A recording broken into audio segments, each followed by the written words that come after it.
Salut tout le monde, on se retrouve aujourd'hui avec le youtubeur numéro 1 de France. J'ai nommé Squeezie. Comment vas-tu Squeezie? Ça va nickel, super. Alors dis-moi Squeezie, on a une question qui nous brûle les lèvres. Comment as-tu fait pour devenir le numéro 1? Eh bien tu vois Raoul, il faut beaucoup de travail, d'huile de coude, de patience et bien sûr, beaucoup de talent. Ah ouais, mais j'avais rien de tout ça, hein? J'ai donc décidé de copier tout ce que les autres youtubeurs faisaient. Et j'ai eu de la chance, ça a marché. Ah, c'est donc ça le secret. Et tu penses que c'est applicable pour tous les youtubeurs? Moi par exemple, je fais de l'animation. Dans ce cas, pour toi, avoir des compétences en dessin, ce serait important? Honnêtement, pas du tout! Je connais pas grand chose dans ce domaine, mais si tu sais comment utiliser un logiciel d'animation, et si t'es prêt à passer des heures sur un seul dessin, tu as tout ce qu'il faut.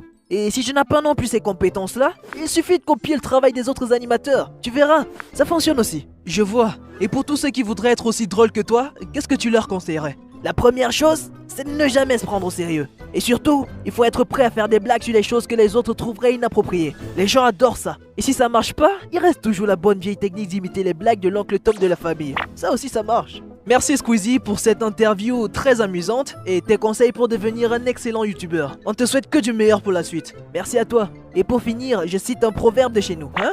Si tu veux manger des croissants, il faut mettre de l'eau dans les lentilles. N'oubliez pas ça. Pas trop sûr de ce que ça veut dire. En tout cas, merci d'avoir été avec nous Squeezie. Merci à toi.